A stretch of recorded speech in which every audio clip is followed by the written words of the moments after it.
Equipco TV. It's going to be larger than life.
Good morning and welcome to another edition of Equipco TV. My name is Mel Campbell. I'm one of the managing partners for Equipco in Eastern Canada.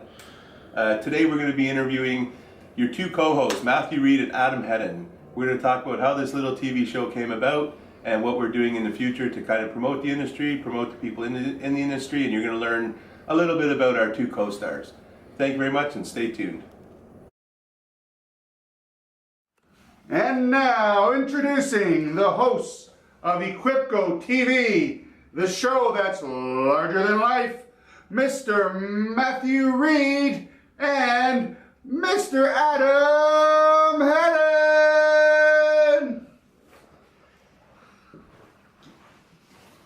Thanks for having us. Good to see you guys. Good to Good be to see here. you guys. Thank you and back to Equipco TV. So I'm going to interview you guys, ask you guys a couple questions, do what you guys do. So bear with me because I'd rather be behind the camera. I'll start with Matthew. How did you get started in the industry? It's a long sordid tale. It involves breakfasts and like any story, it starts with a lady. I actually got started in the industry washing cars at a Ford dealership in Mississauga, and that job was the second most boring job I've ever had in my life.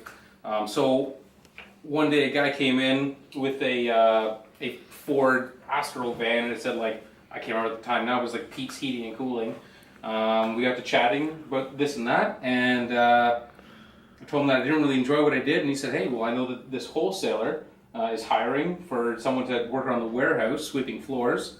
And I figured, well, I'm washing a car or sweeping a floor, I'm still going like this all day, so next thing you know, I'm in a warehouse sweeping a floor and loading up a furnace and sticking my head inside of a furnace to get to know more technical side of things, and 16 years later, and here I am. Here you are. Adam, same question for you. So I actually have always been in the industry as I grew up with my family. But I officially got started in the industry when I was 17 years old. I started the same in the warehouse, you know, pushing a broom around and shipping and receiving. So I started there when I was 17 years old, so 14 years later, here I am. You're a young guy, eh? 14? About 17? What are you now, 50? Yep. Young guy. You got it. Well, this is another segue into another question. You know, I want you to tell us about your first job ever, and tell us about, I guess, your first job in the industry, which you guys kind of started. So your first job ever, Matthew. Ooh, first job ever. Well, that's, I'll give you, the first job I ever had is I was born and raised on a dairy farm. So you're not on a farm without that being your first job, technically, right? I mean, we're always have chores to do around that.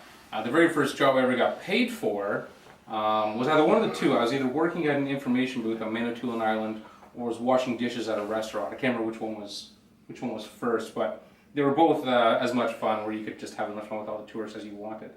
And I really enjoyed that. And my first job in the industry, like I said, that was sweeping floors, pulling orders for Amana Canada, furnaces, air conditioners, and they quickly adopted in the Rinnai line of tankless water heaters. And I always really enjoyed the technical side of it. Like my my grades in high school, I got 13% in biology, and I got 98% in math.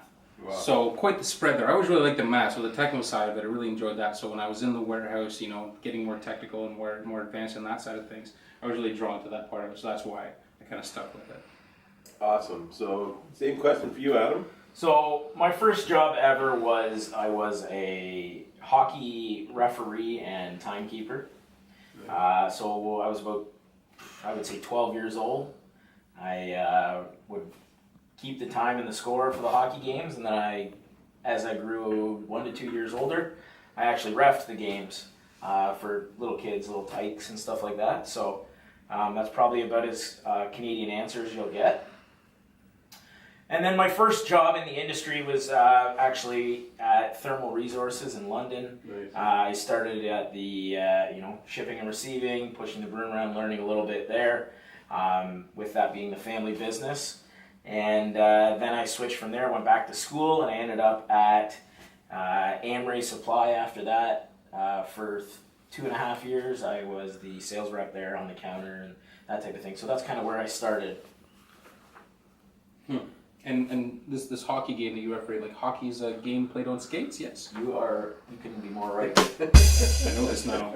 I've been to one. I've seen it. Now he's going to give you a penalty. So another question: what do you guys enjoy most about the industry? Very. I'll start with Matthew first. There's good people in the industry. I'll be 100% honest. Not all of them. You meet some people that are going to cut corners and not do the homeowners any favors, and that kind of drives me nuts. But there are contractors out there and wholesalers out there that actually care about what the end of these projects look like. They actually want it to work long term. They care about water quality and hydronics. They care about air quality and forced air. Growing up, I grew up in a very old farmhouse, and we had a whole wall missing, in one of the rooms, so it got pretty cold in the wintertime when we always used to huddle around the campfire inside that room. So I grew up with a very good understanding of what it is to be cold. So these people that actually want to take care of homes, to take care of people that own these homes, because they don't know.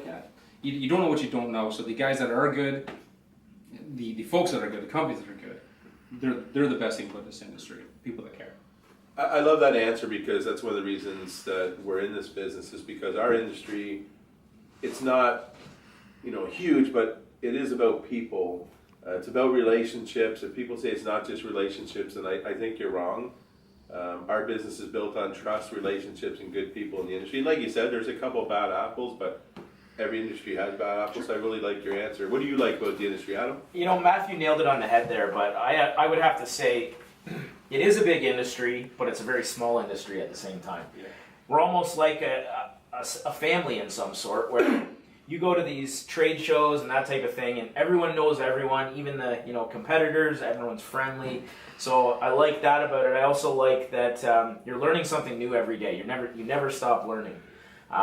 There's always something that you can do to benefit yourself, whether it's learning something about a new product, to stay with the new times and the way business is moving forward. But there's always something to do. It never gets stale that way.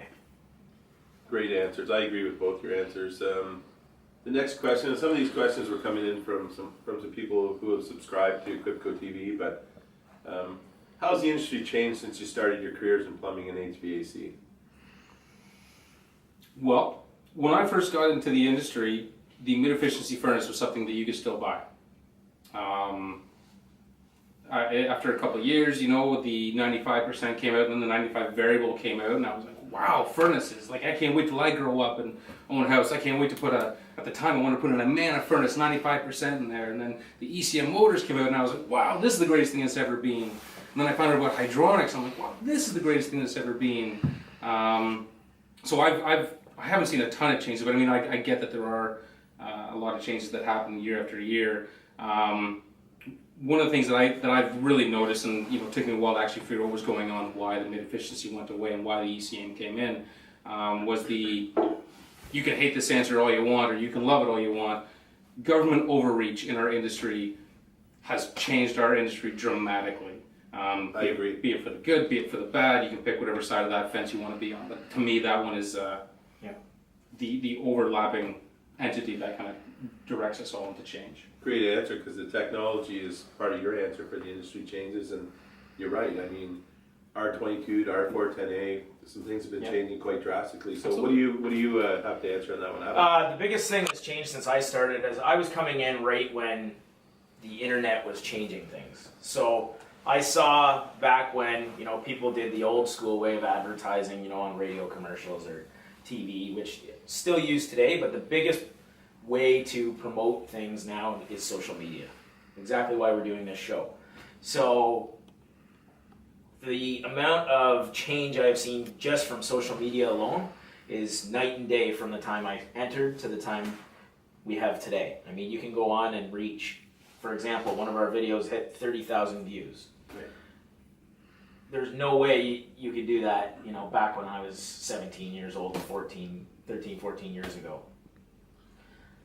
So that is definitely the biggest change. And some people don't like it, don't agree with it, but I think it's something that you can jump on, and it's a great way to grow the business. Well, and you guys are much younger than I am, so when I started, you guys probably don't even know what these things are called. We started with pagers and a handful of coders where someone would page us in 911 and you'd go and call them, do you have a price on this filter? You'd be like, well, I thought it was an emergency. Well, I just needed a price. Where now, you're right, you know, all these cell phones are smartphones, and all the digital advancements we've made, I mean, you can get answers within seconds rather than, you know, within 24 hours. So great questions. Little fun stuff, because, you know, we've worked together for quite a while. You know, Equipco's been around since '82. We've been in Ontario since 2013, and both you guys have been a big part to the success and the growth, because we do care about people. Like you said earlier, we care about our vendors and our partners.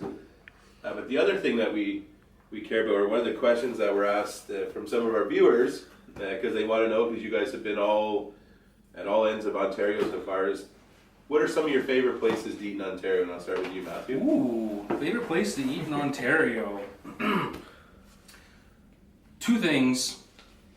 Three things in this life make me happy. Two of them are bacon, the other one is a cheeseburger.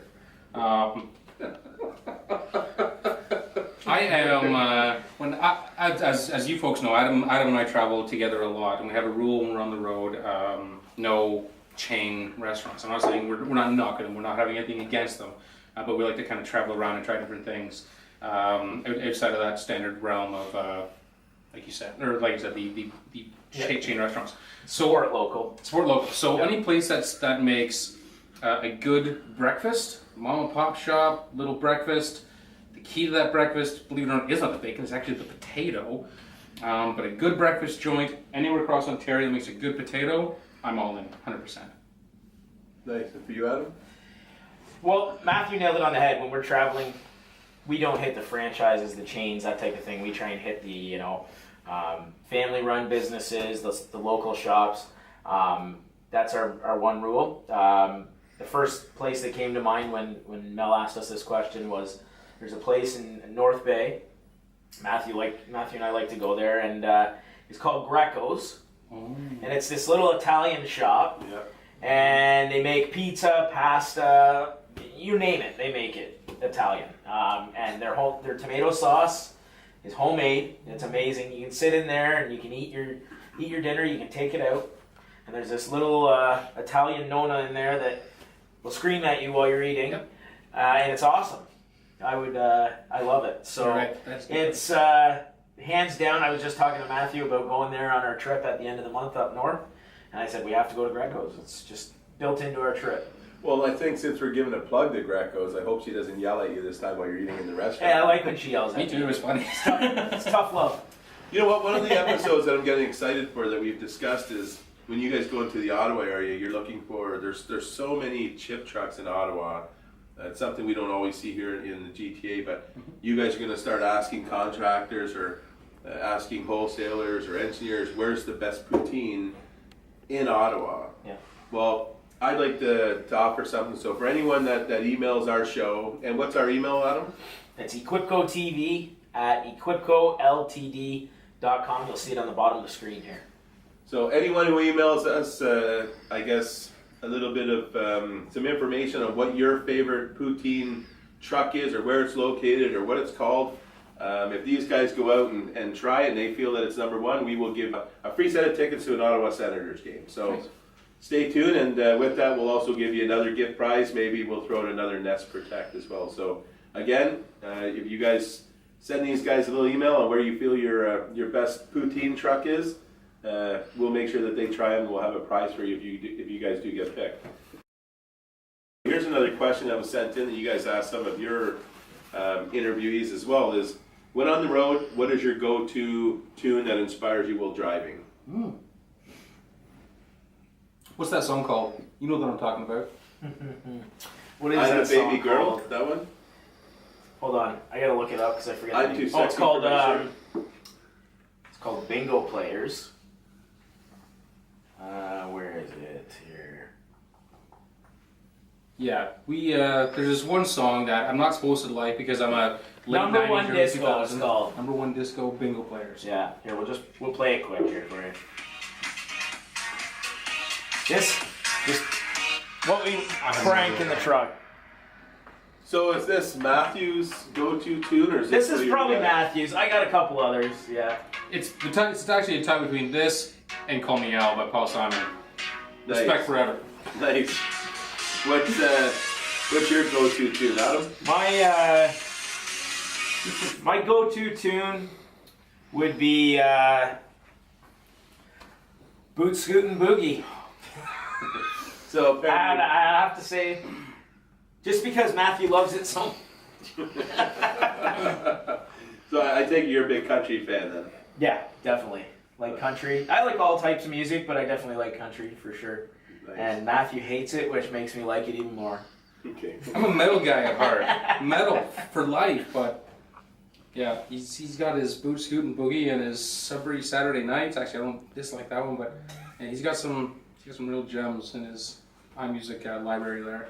Come check it out. You'll have a blast. Can't forget Michael Bublé though. Well, here you go. The boobs, yeah. So here's another question from our viewers. I'll start with Adam on this one first. What are some of your hobbies outside of work? So some of my hobbies outside of work, I have a few. I play hockey. Played hockey all my life, competitive hockey. I play right now once a week with actually a group of HVAC distributors and contractors. We play one night a week, just pick up. Who are those guys? We play with a few guys from Wolseley, a few guys from United Refrigeration, and a few different contractors as well. Perfect. So we play that one night a week, and I'd like to play a lot more, but I'm just too busy with, family. I have, a beautiful wife and a almost 16-month-old daughter who I love chasing around, and that takes up a lot of my time. That's definitely one of my hobbies. And she is beautiful, by the way. Thank God she looks like your wife. Yeah, that's for sure. And then my last thing would be martial arts. I've been training in martial arts since I was 5 years old, and have a black belt and everything. So I definitely enjoy training when I can. Don't have as much time for it as I'd like to, but I definitely try to train a little bit here and there, and I teach some students as well. Well, we'll flash a picture on the screen. You're a little humble right now, but you also made Team Canada with that too, didn't you? Yeah, I competed with Team Canada at various tournaments. I made the team when I was 15 years old, and I competed till I was about 21. So lots of mileage and lots of tournaments and money invested on that, that's for sure. And what about you, Matthew? Same question. Well, my hockey skills are not where Adam's are, that's for sure. Nor is my black belt to the same degree as Adam's.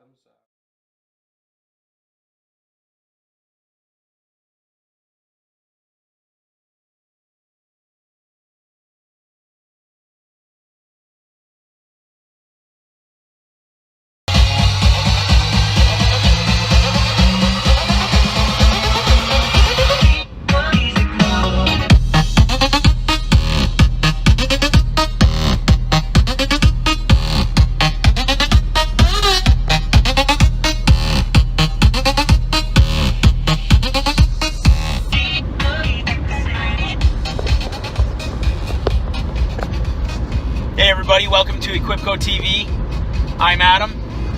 And I'm Matthew. Thank you so much for joining us this time as we cruise down the highway 401 on our way to Ottawa, Ontario.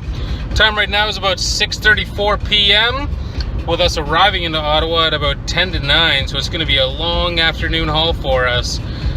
So we're headed down the highway today. We're going to be going down to the east part of the province. Going to be seeing the standard, get our contractors in, wholesalers, engineers. Anybody that wants to talk to us, we want to talk to them. We just got some good products to showcase and show off, so we're happy to have those conversations. Give us a call sometime if you ever want to dig down further through the rabbit hole to what Equipco is all about. Now, this little Ottawa trip that Adam and I have planned, we're going to have some fun. Going to show you guys a little bit of the different side of the afternoon adventures that we can get up to.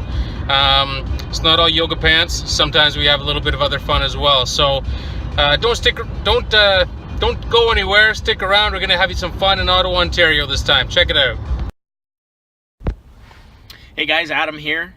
As most of you may or may not remember, last time we were in Ottawa, at the end of a long day, we took you on a tour of what we like to do when we relax on the road.